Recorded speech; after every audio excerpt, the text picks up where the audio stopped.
जय Hind. Future of India और आप सभी का स्वागत है। इस वीडियो में हम लोग NCL research and financial services limited company को एक बार फिर से डिस्कस करने जा रहे हैं। देखिए, अभी कंपनी के क्वार्टर 3 के नंबर नहीं आए हैं, नंबर आने बाकी हैं, लेकिन अभी से देखेंगे तो स्टॉक में आपको एक बड़ी हलचल देखने को मिल रही है। कहीं ना कहीं देखिए, जो अंदर के लोग होते हैं, कंपनी के जो मैनेजमेंट होती है, चाहे जो इनसाइडर ट्रेडिंग करने वाले लोग होते हैं, उनको पता होता है कि नंबर्स कैसे आएंगे, हर क्वार्टर के नंबर।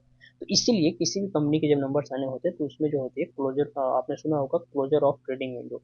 इसका मतलब सीधा से ये होता है कि जो ट्रेडिंग होती है उसकी उसको क्लोज कर दिया गया है, जो लोग कंपनी के अंदर काम करते हैं या जो कंपनी के अंदर की जानकारी रखते हैं, ताकि वो लोग इनसाइडर ट्रेडिंग ना कर सकें। अब समझिए, इसमें फिलहाल ट्रेडिंग विंडो इस कंपनी में क्लोज है।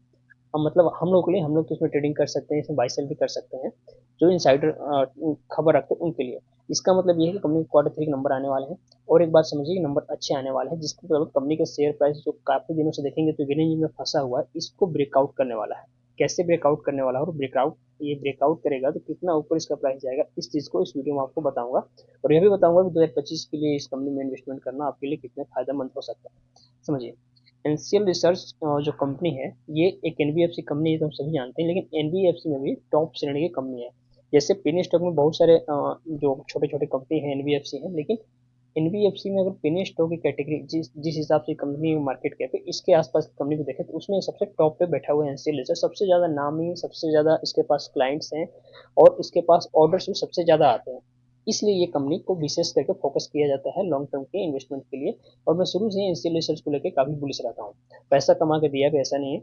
हालांकि अभी जब से स्टॉक रेंज में फंसा हुआ है, तब से लोगों को पैसे अभी देखिए बनेगा, ऐसा तो नहीं कि लॉस हो रहा है, लेकिन समय देंगे तो ब्रेकआउट होगा तो पैसा यहाँ पे बनेगा। देखिए, पहले चार्ट पे ही आ जाते हैं। एक साल के चार्ट पे आपको देखने को मिलेगा कि स्टॉक का प्राइस देखिए, इस रेंज जब ये यहाँ पे कंसोलिडेट कर रहा था प्राइस, इसको ब्रेकआउट करने के बाद प्राइस ऊपर निकला और सीधे गया 1.5 रुपए के आसपास, यानी कि मान लीजिए 70 पैसा से 1.5 रुपए तक गया, तो लगभग पैसा आपको डबल यहाँ पे हो गया था।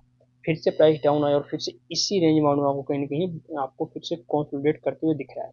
यानी कि स्टॉक का प्राइस सभी कंसोलिडेशन रेंज में है, और जब जब कोई स्टॉक कंसोलिडेशन रेंज में होता है, अगर उससे बाहर निकल जाए तो ऊपर जाता है, ना कि नीचे आता है। 90 से 95% यही चांस होता है कि इसका प्राइस जब इस रेंज से बाहर निकलेगा तो ऊपर जाएगा।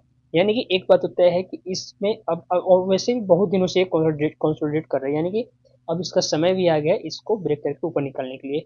ये बस वेट कर रहे हैं कंपनी के क्वार्टर्स के नंबर आने के। क्वार्टर 3 के नंबर आने वाले आपको पता है, दिसंबर क्वार्टर रिजल्ट। तो जैसे आएगा उसके बाद इसमें एक बहुत बड़ी ब्रेकआउट देखने को मिलेगी।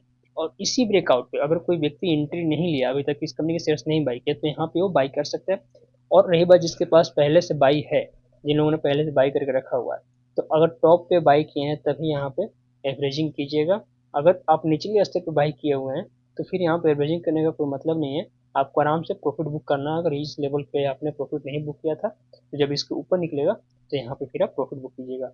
अब एक बात ध्यान से समझिए, जब इस रेंज के बाहर इसका प्राइस निकलेगा, तो उसके बाद सबसे पहले तो ये आएगा अपने इस लेवल के आसपास। देखिए, यहाँ पर भी आपको छोटा सा रेजिस्टेंस और सपोर्ट दोनों प्रकार से लाइन काम करते हैं। 90 पैसा से लेकर 1 रुपए के बीच आकर थोड़ा सा समय बिताएगा, और अगर यहाँ पे आके समय बिता के प्राइस ऊपर निकल जाए, तब ये जो तेजी आएगी ये सस्टेनेबल होगी। ऐसा नहीं कि अगर डायरेक्ट इसके जैसे ऊपर निकला तो फिर प्राइस नीचे आ जाएगा।